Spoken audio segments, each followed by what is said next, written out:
അപ്പോൾ ഊണൊക്കെ കഴിഞ്ഞോ? എന്തൊക്കെയുണ്ട് വിശേഷം? ചുമ്മാ ഒരു കുശലം പറയാൻ വിചാരിച്ചു വന്നതാ. അപ്പോഴാണ് കുറച്ച് കമൻറ്റ് കണ്ടത്. അപ്പോൾ ഇന്ന് വിചാരിച്ചു ആ കമൻറ്റുകൾക്കുള്ള മറുപടി ആവട്ടെ എന്ന് വിചാരിച്ചു. അപ്പം മറ്റവളുടെ പോലെ നീ ആരാടാ, എന്താടാ, ഏതവനാടാ, ഇറങ്ങിപ്പോടാ ഇതൊന്നും പറയുന്നില്ല കേട്ടോ. ആരാന്ന് മനസ്സിലായോ? നമ്മുടെ കാമിത ലൈവിൽ വന്നിട്ട് ആരെങ്കിലും വൃത്തിയോട് പറയില്ല, അവരുടെ മതക്കാർ തന്നെ വന്നിട്ട് അവരോട് എന്തെങ്കിലും തിരിച്ചു പറഞ്ഞാൽ പറയും, ആടാ നീ എന്തിനാടാ എൻ്റെ ലൈവിൽ വന്നിരിക്കുന്നത്, ഇറങ്ങിപ്പോടാ ഇവിടുന്ന് എന്ന് പറഞ്ഞിട്ട് ആട്ടിയിറക്കി വിടുന്ന, അരിക്ക് ചുറ്റും സാധനമുള്ള ഇരട്ടച്ചങ്കുള്ള മറ്റവളാണ് നമ്മുടെ കാമിത എന്ന് പറഞ്ഞുകൊണ്ട് ഞാൻ തുടങ്ങുകയാണ്. അപ്പോൾ എനിക്ക് 1-2 കമൻറ്റ് വന്നിട്ടുണ്ട്. അതിനൊരു മറുപടി എനിക്ക് കൊടുക്കണമെന്ന് തോന്നി. അപ്പം ഞാൻ വിചാരിച്ചു മറുപടി എഴുതിയിട്ട് കൊടുത്താലോ. അപ്പോൾ ഞാൻ വിചാരിച്ചു എഴുതിയിട്ട് എല്ലാവരും കാണത്തില്ല, അതുകൊണ്ട് ഇതിന് മറുപടി നേരിട്ട് കൊടുക്കണം. ആദ്യമായിട്ടാണ് കമൻറ്റിന് ഞാനിങ്ങനെ വന്ന് മറുപടി കൊടുക്കാനായിട്ട് വീഡിയോ ചെയ്യുന്നത്. അപ്പോൾ ആദ്യമായിട്ടാണ് ഞാൻ കമൻറ്റിന് മറുപടി കൊടുക്കാനായിട്ട് ഒരു വീഡിയോ ചെയ്യുന്നത്. അപ്പോൾ എന്തായാലും പൊളിക്കണ്ടേ, നമുക്ക് പൊളിച്ചെടുക്കുക. അതാണ് നമ്മുടെ മുദ്രാവാക്യം. ഈ മുദ്രാവാക്യം നിങ്ങൾ എവിടെയെങ്കിലും കേട്ടതായിട്ട് ഓർക്കുന്നുണ്ടോ, കേട്ടിട്ടുണ്ടോ? പക്ഷേ അതല്ല ഇത്, അതുവേ ഇതുവേ. മിക്കവരും നമ്മൾ കൊടുക്കുന്ന മറുപടിക്ക് എന്താ പറയുക, നമുക്ക് സപ്പോർട്ടഡ് ആയിട്ടാണ് കേട്ടോ. അപ്പം അല്ലാതെയും കമൻറ്റുകൾ വരുന്നുണ്ട്, അത് വളരെ കുറവാണ്. നമുക്ക് നെഗറ്റീവ് വരുന്നത് കുറവാണ്. അതുകൊണ്ടാണ് ഇതുവരെ ഒരു കമൻറ്റ് സെക്ഷനായിട്ടൊരു കമൻറ്റിന് മറുപടി കൊടുക്കുന്ന ഒരു വീഡിയോ ചെയ്യാൻ പറ്റാഞ്ഞത്. ബിന്ദു AK M6M എന്ന ഒരു മെയിൽ ID-യിൽ നിന്ന് നിൻ്റെ കൈ തളരാതെ ഇരിക്കുമോ എന്നാണ് ചോദിച്ചിരിക്കുന്നത്. അപ്പോൾ ഈ ബിന്ദുവിനോട് എനിക്ക് പറയാനുള്ളത്, ആണാണെങ്കിലും പെണ്ണാണെങ്കിലും എനിക്ക് പറയാനുള്ളത്, പറയാൻ പറ്റില്ല ബ്രോ, ചിലപ്പം തളർന്നിരിക്കും. അപ്പോൾ എൻ്റെ കൈ തളരുമ്പോൾ നിങ്ങൾ പറഞ്ഞോളൂ. ഞാൻ എന്തായാലും ഇപ്പോൾ വെണ്ണക്കണ്ണൻ്റെ പടമൊക്കെ നല്ല അസലായിട്ട് വരയ്ക്കുന്നുണ്ട്. അപ്പോൾ അത് വരയ്ക്കാൻ പറ്റാതാവുമ്പം നിങ്ങൾ ഇതിന് റിപ്ലൈ തന്നാൽ മതി കേട്ടോ. 2 മണിക്കൂർ മുമ്പ് നമുക്ക് വന്ന ഈ കമൻറ്റും വേറൊരു കമൻറ്റിനുമാണ്. രാവിലെ നമുക്കൊരു കമൻറ്റ് വന്നു, 2 മണിക്കൂർ മുമ്പ് ഒരേ ID-യിൽ നിന്നാണ് അത് വന്നത്. അതുകൊണ്ടാണ് ഞാനത് ശ്രദ്ധിച്ചത്. അപ്പം നമുക്ക് കമൻറ്റ് വായിക്കാം. ഒരു മെയിൽ ID ഉണ്ടാക്കിയിട്ടുണ്ട്, അത് ഫേക്കാണ്. അതൊരു മുസ്ലിം ലേഡിയുടെ പേരിലാണ് അത് ഉണ്ടാക്കിയിരിക്കുന്നത്. അപ്പം സുബൈദ AJ എന്ന് പറയുന്നത് ആരാണെന്നും അതാരുടെ ഫേക്ക് ID ആണെന്നും ഒക്കെ നമുക്ക് മനസ്സിലായിട്ടുള്ള കാര്യമാണ്. അതുകൊണ്ട് കമൻറ്റ് ഞാൻ വായിക്കാം. പ്രിയ എന്തു വേണമെങ്കിലും പ്രിയ പറഞ്ഞോളൂ. അവൾ ഇനി ഒരിക്കലും തൊടാൻ കഴിയില്ല. എന്താണ് ആ കവി ഉദ്ദേശിച്ചത്? എന്ത് തന്നെയായാലും മാനത്ത് നോക്കി കുരയ്ക്കുന്ന അവളുടെ രോമത്തിൽ തൊടാൻ പ്രിയയ്ക്ക് കഴിയില്ല. എന്തൊക്കെയാണോ കവി ഉദ്ദേശിക്കുന്നത്? അതായത് മാനത്ത് നോക്കി കുരയ്ക്കുന്ന അവളുടെ രോമത്തിൽ തൊടാൻ പ്രിയയ്ക്ക് കഴിയില്ല. രോമത്തിൽ എനിക്ക് തൊടണ്ട, എനിക്ക് രോമത്തിൽ തൊടാൻ താല്പര്യമില്ല. മാനത്ത് നോക്കി കുരയ്ക്കുന്ന അവളുടെ രോമത്തിൽ തൊടാൻ പ്രിയയ്ക്ക് കഴിയില്ല. അവൾ കോടീശ്വരൻ, എന്തും ചെയ്യും. അവളോട് കളിക്കാൻ വേണ്ടി പോണ്ട. അതാണ് എനിക്ക് വന്ന കമൻറ്റ് എന്ന് പറയുന്നത്. അവളോട് കളിക്കാൻ വേണ്ടി പോണ്ട. അപ്പോൾ കമൻറ്റ് ഇട്ട സുബൈദ AJ40 എനിക്ക് പറയാനുള്ളത്, എൻ്റെ പൊന്നുകടി, കളി തുടങ്ങുമ്പോൾ തന്നെ എതിർ ടീമിനെ ഇങ്ങനെ നിരുത്സാഹപ്പെടുത്തിയാലോ? നമ്മുടെ മറുഭാഗത്ത് നിൽക്കുന്ന കളിക്കാരൻ ചിലപ്പോൾ വലിയ എന്താ പറയുക, പേര് കേട്ട കളിക്കാരനായിരിക്കാം. ഒത്തിരി കളികളിൽ ഫസ്റ്റ് കിട്ടിയ ആളായിരിക്കാം. അതുകൊണ്ട് നമുക്ക് ആ ടീമിനോട് മുട്ടാൻ കഴിയില്ല എന്ന് പറയുന്നത് എവിടുത്തെ ന്യായമാണ് ഘടി? കളിക്കാൻ ആർക്ക് കഴിവുണ്ടോ? കളിക്കളത്തിൽ ഇറങ്ങുന്നത് എത്ര വമ്പന്മാരും ആകട്ടെ, എവിടെയാണ് ന്യായം, എവിടെയാണ് അടിക്കേണ്ടത്, എങ്ങനെയാണ് കളിക്കേണ്ടത് എന്ന് തീരുമാനിച്ച് ഇറങ്ങുന്ന ആളെ ഇങ്ങനെ നിരുത്സാഹപ്പെടുത്താമോ? തുടക്കത്തിലേ തന്നെ എന്താ പറയുക, കോലൊടിക്കണോ?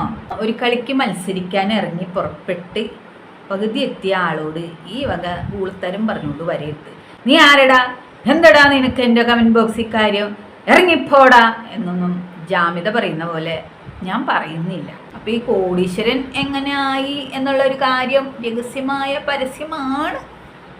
ഒരുപാട് ഹണി ട്രാപ്പിലൊക്കെ ഒരുപാട് പാവപ്പെട്ട പയ്യന്മാരെ കുടുക്കി 18ഓളം ഹണി ട്രാപ്പുകൾ നടത്തി അവരെയൊക്കെ കേസിൽ കുടുക്കി ലാസ്റ്റ് കേസൊക്കെ ഒതുക്കി പൈസയും വാങ്ങിച്ച് ചുളുവിൽ ഇങ്ങനെ നടന്നു കഴിഞ്ഞാൽ ആർക്കും കോടീശ്വരനാവാം. പിന്നെ കോവാലനെ പോലുള്ള ഒരാളൊക്കെ കയ്യിലുണ്ടെങ്കിൽ എന്താ ഗടി പറ്റാത്തത്? എതിർ ടീം ശക്തന്മാരായിരിക്കുമ്പോൾ കളിക്കുന്നതാണ് ഗടി നമുക്കിഷ്ടം. അപ്പോഴാണ് ആ കളിക്കൊരു രസം ഉണ്ടാവുള്ളൂ. അതല്ലേ വേണ്ടത്. ആ ഒരു രസം നമ്മളിങ്ങനെ ആസ്വദിച്ച് കളിക്കുകയാണ്. അപ്പം അതിൻ്റെ ഇടയിൽ കൊണ്ടുവന്നിട്ട് മറ്റേ കുണയ്ക്കുന്ന മറ്റൊരുത്ത വർത്താനം പറയല്ലേ ഗഡി സുബൈദ AJ40 എന്നെ ഇങ്ങനെ മുടക്കിയാലോ. പക്ഷെ ഈ ഒരു കമൻറ്റ് ഒരു ശുബൈദ എന്ന് പറഞ്ഞൊരു ഫേക്ക് ID ഉണ്ടാക്കി ഇതുപോലൊരു കമൻറ്റ് തള്ളിയാൽ എന്നെ സ്വാധീനിക്കാൻ കഴിയുമെന്ന് ആരുടെ ചൂല നിൻ്റെ അടുത്ത് പറഞ്ഞത്? അല്ലെങ്കിൽ ആരുടെ ഈ ചൂല നിൻ്റെ അടുത്ത് പറഞ്ഞത്? പറയടി പുല്ലേ. കാമിതയുടെ നമ്മൾ ചെയ്ത ലൈവിനോ വീഡിയോയ്ക്കോ ഇട്ട ഒരു കമൻറ്റ് വന്നിട്ടുണ്ട്. Kamitha is number 1 fraud. What you said about her is absolutely correct. She is fraud teacher.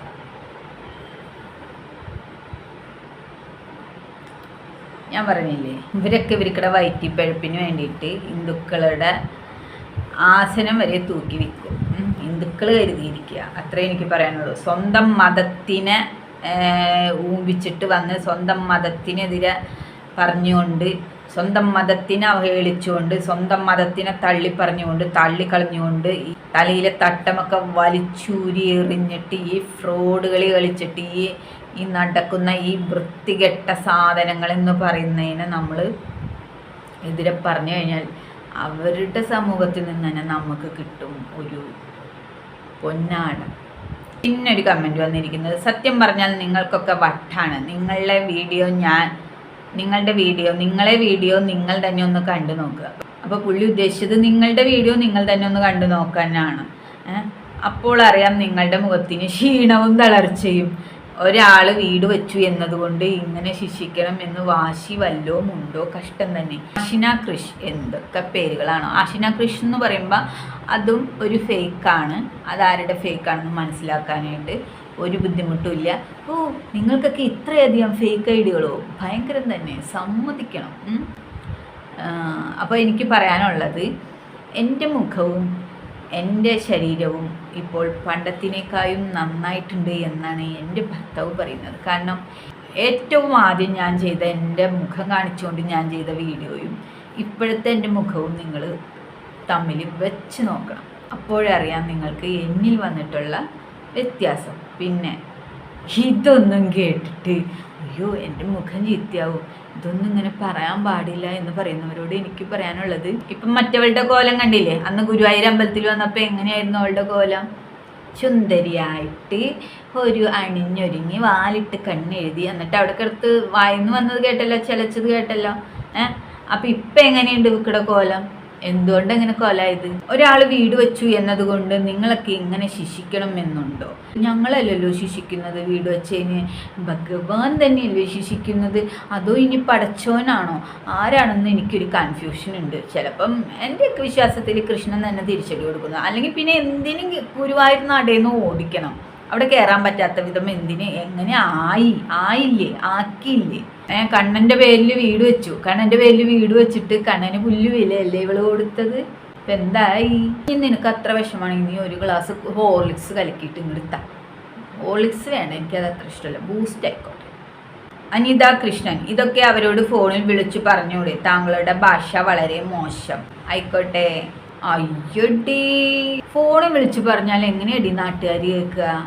Phone വിളിച്ചു പറയേണ്ട വിഷയമാണോ ഇത്? സമൂഹത്തിൽ ഇത്തരം കാര്യങ്ങൾ ഇറക്കി വിട്ടിട്ട് ഈ നാണോ മാനോ ഉളുപ്പില്ലാത്ത തുണി വരെ പൊക്കി കാണിക്കുന്ന അഭ്യാസം കണ്ടില്ലേ? ഒളുക്ക് മുഴുവട്ടായി, അതിന് ഒരു വ്യത്യാസമില്ല. അപ്പോൾ ഈ കാണിക്കുന്ന അഭ്യാസത്തിന് നമുക്ക് ഇതേ ലെവലിൽ മാത്രമാണ് അനിത കൃഷ്ണ നമുക്ക് തിരിച്ചടി കൊടുക്കാൻ പറ്റൂ. ഒക്കെ ഫേക്കാണ്. അനിത കൃഷ്ണനും ഫേക്കാണ്. അപ്പോൾ ഇവർ കുറേ ഫേക്ക് ID ഉണ്ടാക്കി വെച്ചിട്ടുണ്ട്. എന്നിട്ട് മാറി അതിൽ നിന്ന് കമൻ്റ് ഇടും. മക്കളെ, ഇതൊക്കെ ഇവിടെ ഒരു രോമത്തിൽ തട്ടിപ്പോകുന്ന പോലെയുള്ളൂ. അപ്പോൾ കമൻറ്റ് സെക്ഷനിലേക്കൊന്നും ഞാൻ പോവാറില്ല. പക്ഷെ ഇത്തരം കമൻറ്റുകൾക്ക് എനിക്ക് മറുപടി കൊടുക്കണമെന്ന് തോന്നി. യഥാർത്ഥത്തിൽ ഇത് കാണുന്ന ആളുകൾ ഇതിൽ കാമിതയുടെ ആളുകളുണ്ട് കേട്ടോ. കാരണം അവളാണല്ലോ ഇവളെ വീട് വെക്കുന്ന ആ വീട് പഴയ 60 കോടിയുടെ വീടാണെന്നും പറഞ്ഞിട്ട് കാണിച്ചുകൊണ്ട് വരുന്ന പൊക്കിപ്പിടിച്ച് നടക്കുന്നത് ഹിന്ദുക്കളെ ഊമ്പിക്കാനായിട്ട്. ജാമിത ഇതൊക്കെ കുറേ ഹിന്ദുക്കളുടെ ഫേക്ക് ഐ ഡിയിലും മുസ്ലിംസുകളുടെ ഫേക്ക് ഐ ഡിയിലും വന്നിട്ടാണ് കമൻ്റ് ഇട്ടിരിക്കുന്നത്. വെറും ഫേക്ക് ഐ ഡികൾ മാത്രമാണെന്ന് തിരിച്ചറിഞ്ഞുകൊണ്ട് തന്നെയാണ് നമ്മൾ ഇതിന് മറുപടിയുമായിട്ട് വന്നിട്ടുള്ളത്. മനസ്സിലായോ? എൻ്റെ ഭാഷ മോശമാണെങ്കിൽ ആയിക്കോട്ടെ, ഈ മോശംകാരിക്ക് നല്ലവളായി നിന്നിട്ട് മറുപടി കൊടുത്താൽ ഏക്കുമോ ബ്രോ? അവിടെ ഉടുമുണ്ട് വരെ പൊക്കി കാണിക്കാൻ മടിയില്ലാത്ത ഒരുത്തി നിൽക്കുമ്പോൾ നമ്മൾ ഇതേ ഭാഷയിൽ വേണ്ടേ തിരിച്ചടിക്കാനായിട്ട്? നല്ലവരോട് മാത്രമല്ലേ നമ്മൾ നല്ലത് പറയേണ്ട കാര്യമുള്ളൂ. പോത്തിനോട് നമ്മൾ വേദമോദിയിട്ട് കാര്യമുണ്ടോ? പോത്തിന് കൊടുക്കണം ചാട്ടവാറിന് പ്ലെക്കോ എന്ന് മുട്ടനടി, എന്നാലേ പോത്തൊക്കെ പഠിക്കുള്ളൂ. കമൻ്റ് അല്ല, കമൻറ്റിൻ്റെ അപ്പൂപ്പം വന്നാലും നിങ്ങൾക്ക് എന്നെ ഒരിക്കലും സ്വാധീനിക്കാൻ കഴിയില്ല. കാരണം ഇവിടെ വന്ന് എന്ത് പറയണം, എങ്ങനെ പറയണം എന്ന് തീരുമാനിക്കുന്നത് ഞാനാ. വേണമെങ്കിൽ കണ്ടാൽ മതി, ഒരു നിർബന്ധവും. മനസ്സിലായില്ലേ? എനിക്ക് പറയാനുള്ളത് ഞാൻ പറഞ്ഞുകൊണ്ടേയിരിക്കും. പിന്നെ എൻ്റെ മുഖം ക്ഷീണിക്കുന്നോ എൻ്റെ ശരീരം ക്ഷീണിക്കുന്നോ ഒക്കെ നിങ്ങൾക്ക് നല്ല വിഷമം ഉണ്ടെങ്കിൽ ആ കമൻ്റ് ഇടുന്ന ആൾ ഒരു 50 ലക്ഷം രൂപയും പിന്നെ കുറേ ശരീരം നന്നാവാനുള്ള സാധനങ്ങളും ഒക്കെ കയറ്റി ഇങ്ങോട്ട് അയക്കി കേട്ടോ. മനസ്സിലായോ? അപ്പം ഞാൻ നന്നാവും, ഞാൻ സാമ്പത്തികമായിട്ടും നന്നാവും, ശാരീരികപരമായിട്ടും നന്നാവും. അപ്പോൾ നിങ്ങൾക്ക് സന്തോഷമാവില്ലേ? 50 ലക്ഷം രൂപ തന്നു കഴിഞ്ഞാൽ തീരാവുന്ന പ്രശ്നമുള്ളൂ എനിക്ക്.